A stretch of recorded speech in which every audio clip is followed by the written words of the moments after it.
Grain is an online restaurant that serves healthy yet tasty meals on demand and catering. They are backed by investors including the Lo and Behold Group, TETA, Open Space, and Cento Ventures. Their meals are thoughtfully created by chefs with wholesome ingredients. For the month of April, Grain has teamed up with HGH Maimuna to bring you a quirky yet delightful experience for the first ever Michelin-inspired catering in Singapore. Learn more at www.grain.com.sg. If you ever need to feed your teams or family, go check out Grain.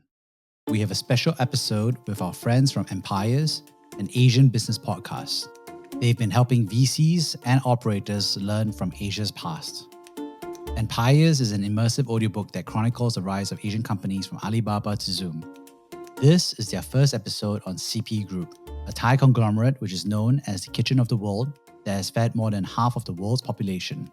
We're glad to partner with them to bring you the very first episode of CP, Money on Trees.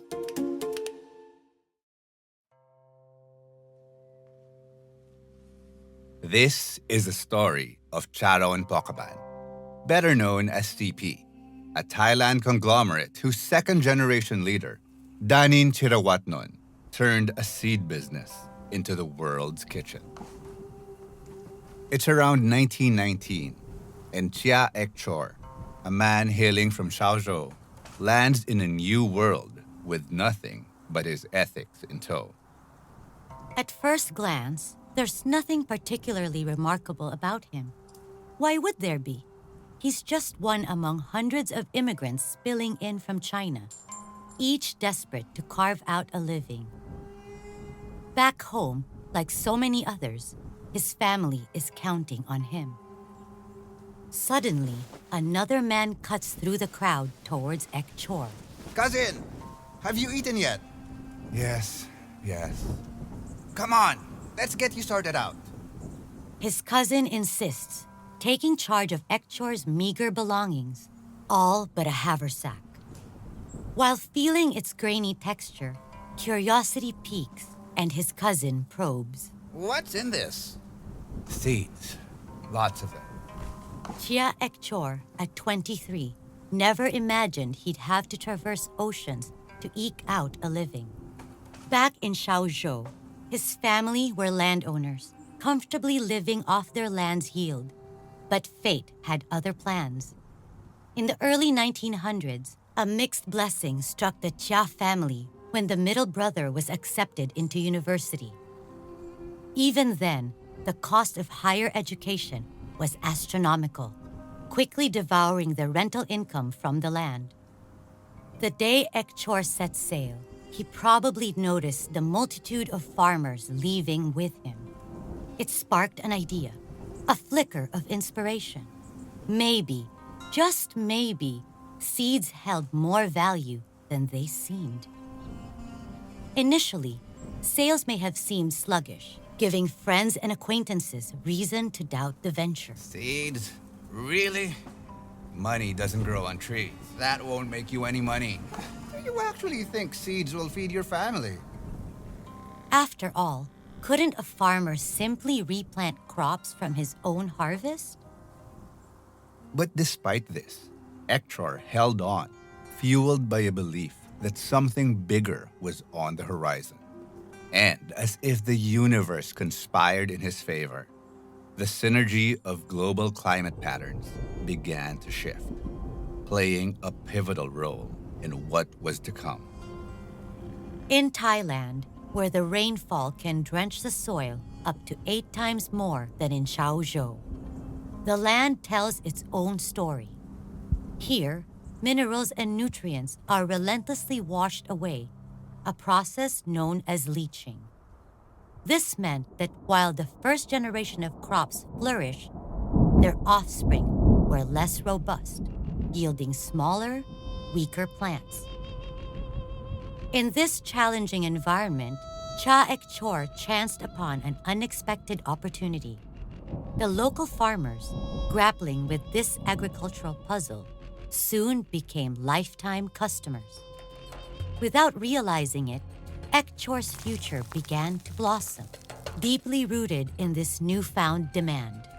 But just as swiftly as seasons turn, fortunes can also shift. particularly in an era shadowed by the relentless march of the Chinese Civil War and the looming onset of World War II.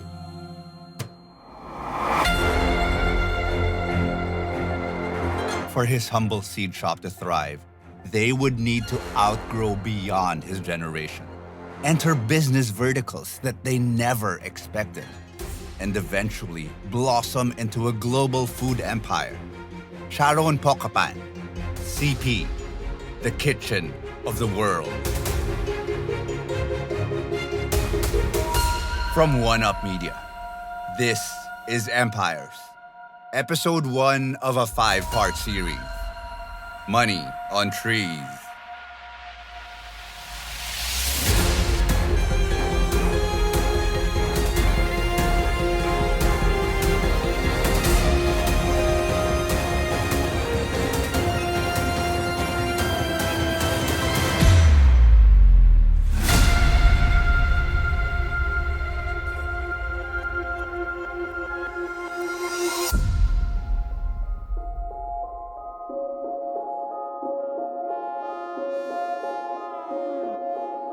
CP Group is widely recognized in Asia, particularly for its diverse range of food products. This includes everything from ready-to-eat meals like shrimp wonton noodle and pasta to fresh essentials such as chicken breast, pork, and fish. But there's more to CP's food empire than meets the eye. They're known in the industry for their expertise in vertical integration. This means they manage the whole food process from farm to plate. It starts with producing animal feed, then moves on to operating farms for swine, poultry, and aquaculture, and concludes with the preparation and packaging of both raw and cooked foods. Their operation is extensive. Animal feed makes up about a quarter of their sales, with farming contributing another half, and the rest coming from their food business. In fact, their products are so widespread that it's likely more than half of the world's population has eaten food that comes from CP, embodying their vision of being the kitchen of the world. Remarkably, 65% of their revenue comes from international markets, with the rest originating from Thailand, where they first started. However, food is just one part of the huge CP Group empire. This conglomerate pulls in an impressive annual revenue of around $85 billion US. But interestingly, only about 60% of this is widely recognized. In their public business portfolio, the food sector makes up roughly a third. Yet, what might surprise you is that this is actually smaller than their distribution arm, which contributes another half. They own a staggering 13,000 7-Eleven stores and nearly 3,000 Lotus-branded hypermarkets, supermarkets, and mini-markets. As for the remaining 10% of their known business ventures, it's in telecommunications. True Corp, a part of the CP Group, delivers coverage to 99% of Thailand and serves about 55 million subscribers, more than half of the entire Thai population. It still astonishes us that the combined public presence in food, distribution, and telecommunications only reveals 60% of their empire. The rest, a significant 40%, spans a diverse range of industries.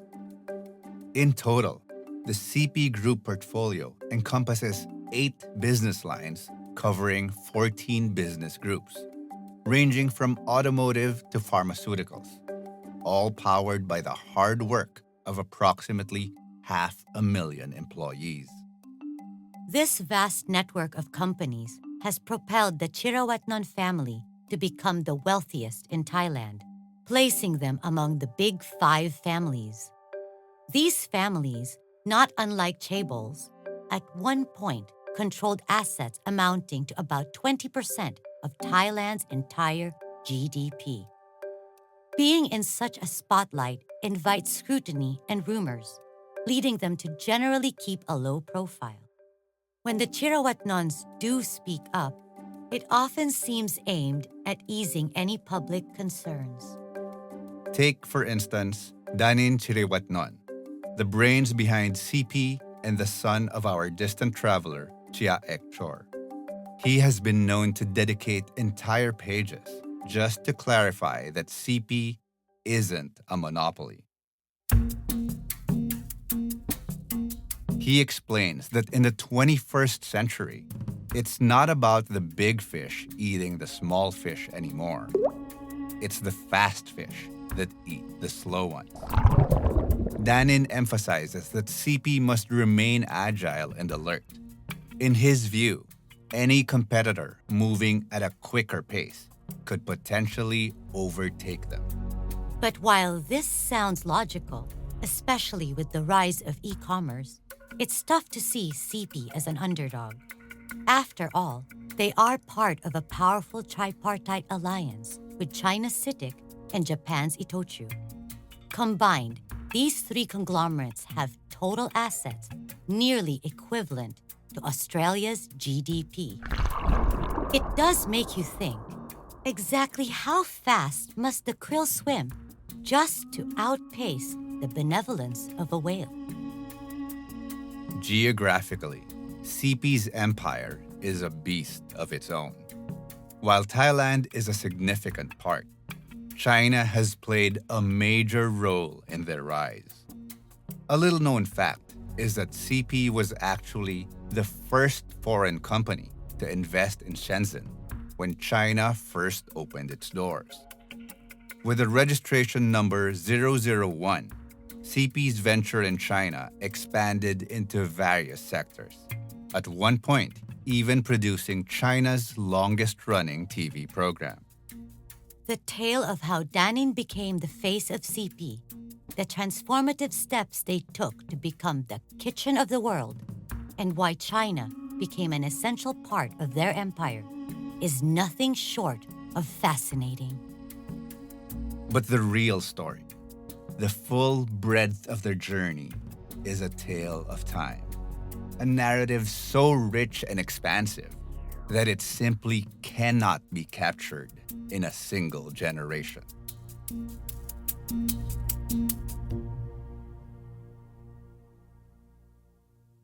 Before we begin, the story of CP is actually incredibly difficult to piece together. It required us to explore not just articles in Thai, but also in Chinese and Japanese, who were early partners in the CP journey. Many articles were also, interestingly, removed, requiring us to dig deep into internet archives. But if you love everything that we've been doing so far, send our podcast to a friend or drop a 5-star review. Oh, you hear that? Sounds like Chia Ek Chor's business is booming. It's 1921, just 2 years after Chia Ek Chor first set foot in Thailand, and business is booming. By now, half of all immigrants in the area were from Chaozhou, many of them farmers in need of a dependable seed supplier. Chia Ek Chor, or rather, the Chia Thai shop, his newly opened store, was becoming the go-to place. The name Chia Thai was inspired by an idiom which loosely means to do everything fairly based on ethical principles. And for a Chinese immigrant far from home, fairness is everything you could hope for. You see, there were already horror stories circulating. Tales of promising job opportunities for families, only for their loved ones to disappear, often ending up laboring in farmlands across the globe. With the influx of Chinese immigrants, the Chia Thai shop began to thrive. Along with it, Bangkok itself started to transform, especially Yawarat Road, which became a mini Chaozhou in its own right. The area buzzed with a Teochew dialect, with Thai barely audible. Some even said that without Teochew, doing business there was impossible. Life was treating the Chia family well. Soon, Ek Chor was joined by his wife, Tang Kim Ki. Over the next few years, they built a peaceful life together in Thailand and raised 4 children. Their youngest, born in 1939 and initially named Guo Min, would later be renamed Dhanin, the man destined to steer CP towards becoming a global empire.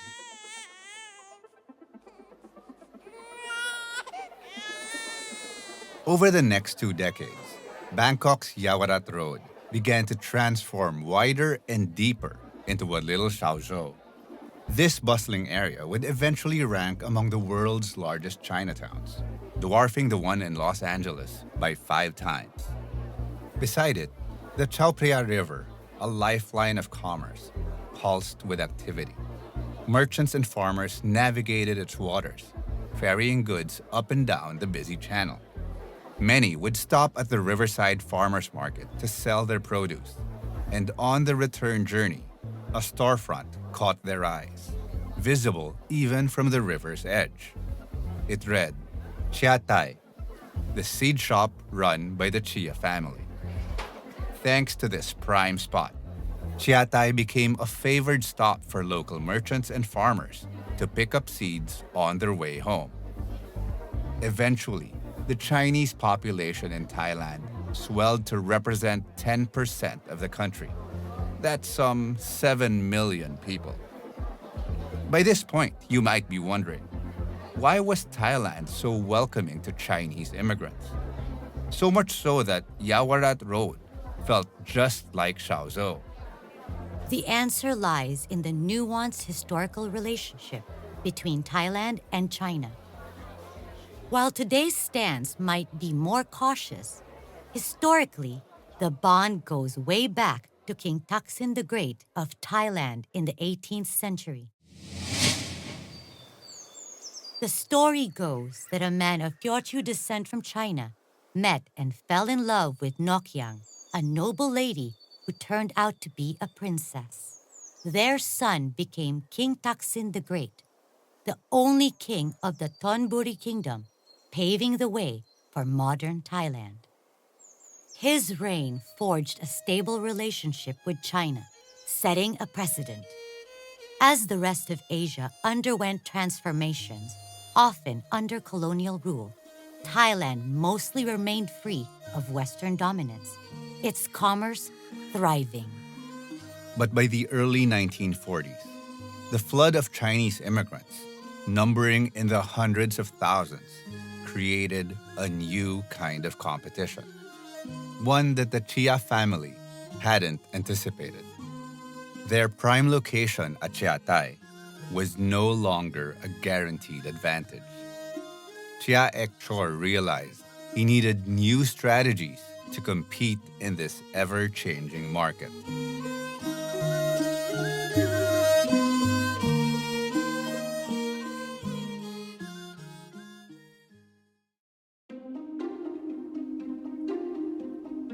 To stay ahead of the game, Chia Ek Chor embarked on a quest for more robust seeds. Like most businesses at the time, his was limited by his network, which wasn't much different from any other Chaozhou immigrants. To stand out, he realized he needed to connect with people beyond his usual circles. That's when he decided to bring on board Alexander Campbell. Alexander was a bit of an anomaly for those times. Though unmistakably British, he had mastered Thai, a rare feat back then. With Alexander's assistance, Chia Thai began importing a wider and better variety of seeds. Looking back, hiring someone like Alexander seems obvious.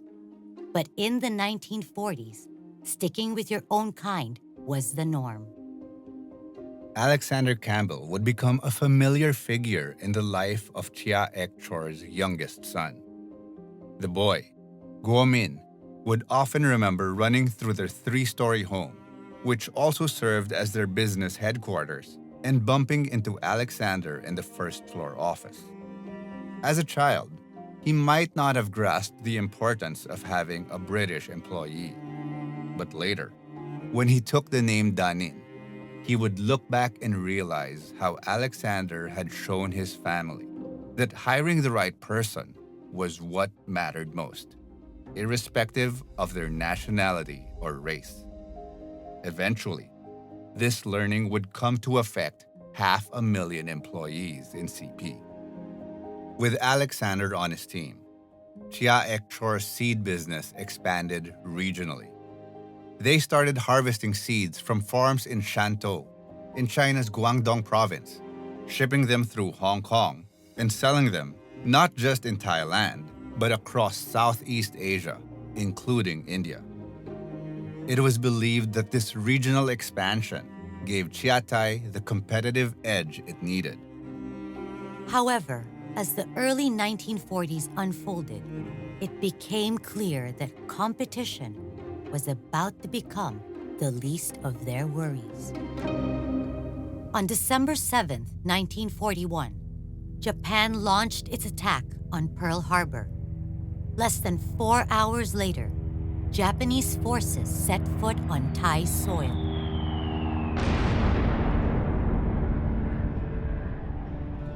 It's a little-known fact, but Thailand's role in World War II was, well, complicated. Before the war, Thailand's government was swinging between admiring Japan to fending off a potential Japanese threat. Eventually, they settled on proclaiming neutrality. But this stance was short-lived, as Japan invaded Thailand shortly thereafter. Surprisingly, negotiations between Thailand and Japan were quick and somewhat accommodating. This swift diplomacy effectively transformed Thailand into a puppet regime, sparing the country from the brunt of Japan's aggression. Chia Thai's store was spared, but with Japan's dominance in Thailand, the usual trade routes with China crumbled. Finding himself cornered, Chia Ek Chor made his way to Malaysia, where their business had branched out. But Thailand's partnership with Japan opened the floodgates, unleashing unspeakable horrors across the Malaysian peninsula. In under 3 months, the landscape of Southeast Asia changed dramatically.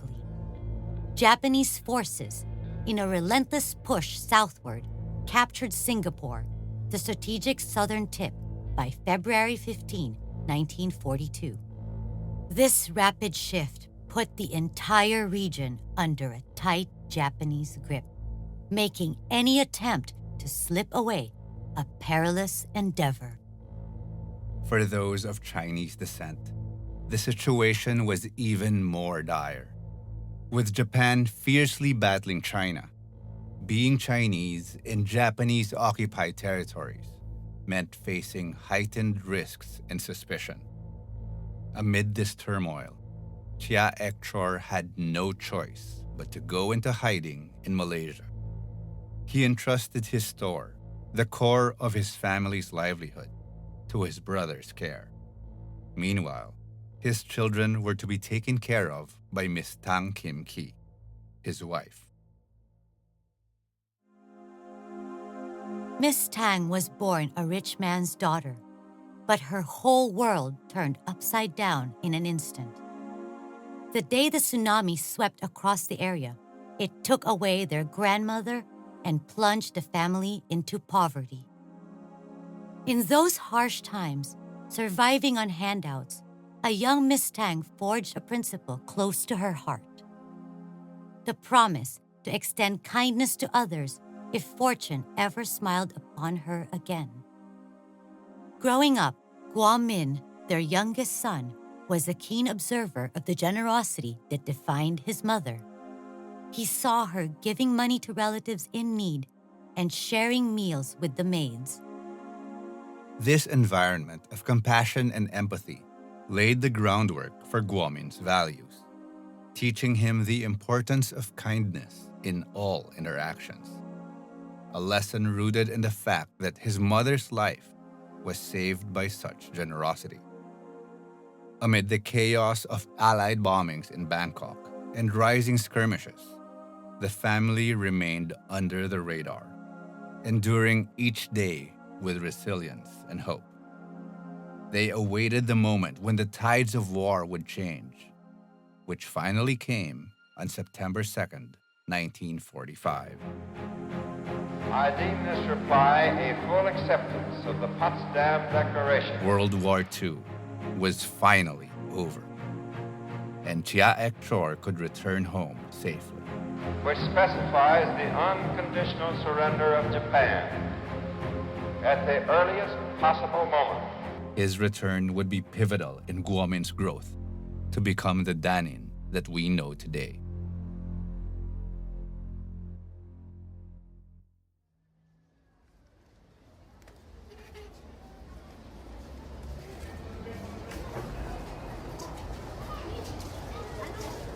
It's likely the latter half of the 1940s, and the cha thai shop buzzed with activity.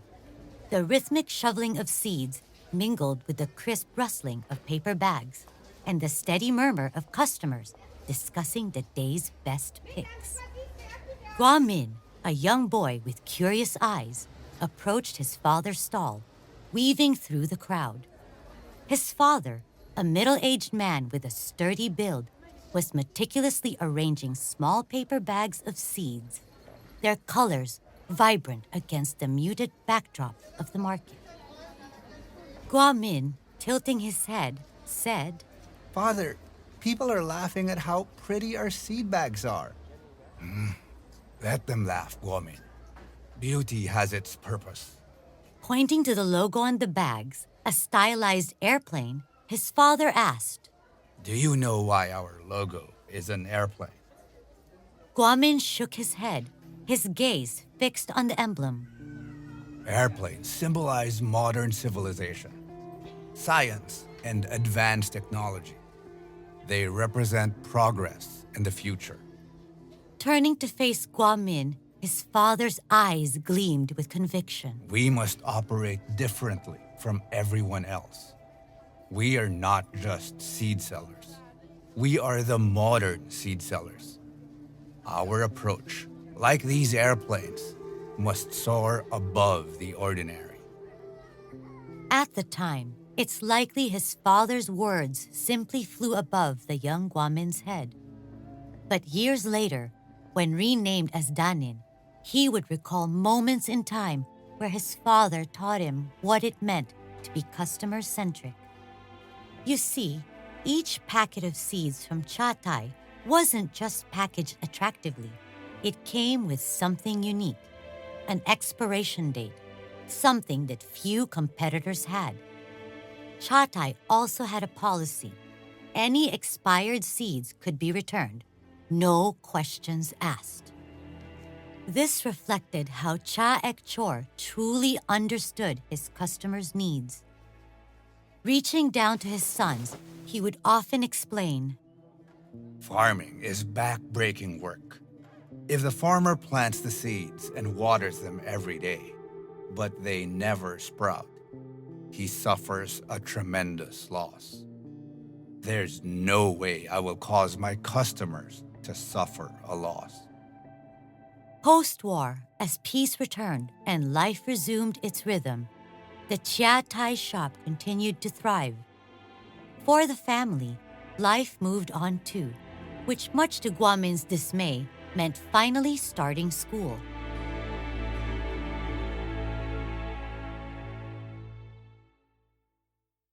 Schools in Thailand are a little more unique than most. Boarding schools are common and often regarded as institutions of higher standards. For Guomin, he joined a Christian boarding school in Ratchaburi province, west of Bangkok. There, like every growing man, he learned Muay Thai and raced roosters for fighting.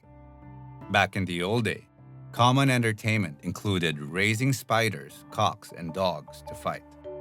Thank God for Netflix. Guomin would spend the next 5 years in boarding school before his father, Chia Ek Chor, would offer him a proposal.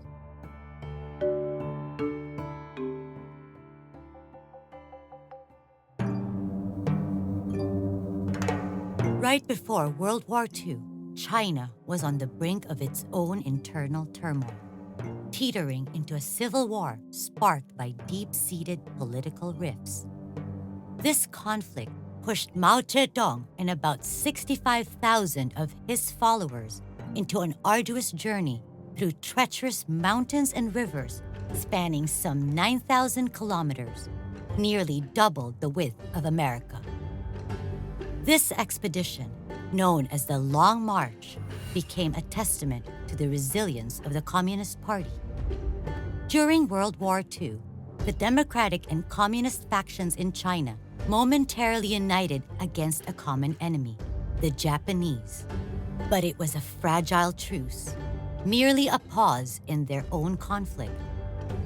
As soon as World War II ended, the Civil War reignited.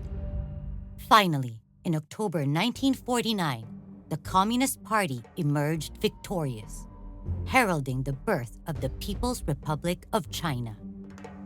In the aftermath, a call was sent out to ethnic Chinese around the world, urging them to return and contribute to what was envisioned as the imminent rise of the greatest nation on earth. This call reached the ears of Chia Ek Chor. Like many other Chinese immigrants from Chaozhou, he was captivated by the prospect of contributing to his ancestral homeland. Eyeing his youngest, Guamin, he proposed an idea, a trip to China for education and connection with their roots.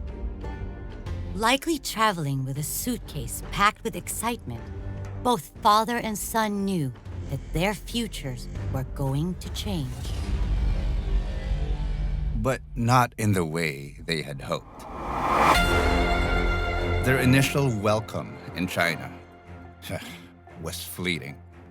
The country soon shifted its stance, realizing that many of these returning business owners embodied the very capitalist ideals the Communist Party had struggled against. In an abrupt and harsh awakening, the Chia family discovered that all their property in China had been confiscated by the government. What now? From One Up Media, this is Empires, Episode 1 of a 5-part series, Money on Trees. Next on Empires, witness Guomin's rise as he faces a harsh reality. What do you do when an entire division collapses, taking you down with it?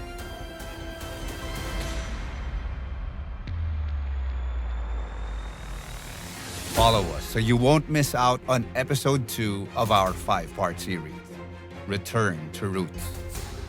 Empires is a One Up Media original, produced and written by Guang Jin, edited by Alex, audio experience by Ethan Sam, additional engineering by Ashley from One Up Media, and narrated by Luis Cruz and Claire Bernal. International research by Sonia and Jiamin from One Up Media. A quick word on our reenactments and dramatizations. While we can't know exactly what they say, think, or feel at the moment, it is all based on research. Thank you for listening. Thank you for listening to this special collaboration episode between Brave and Empires. If you enjoyed this episode, their full 5-part series can be found on their channel link in the transcription on www.bravesea.com.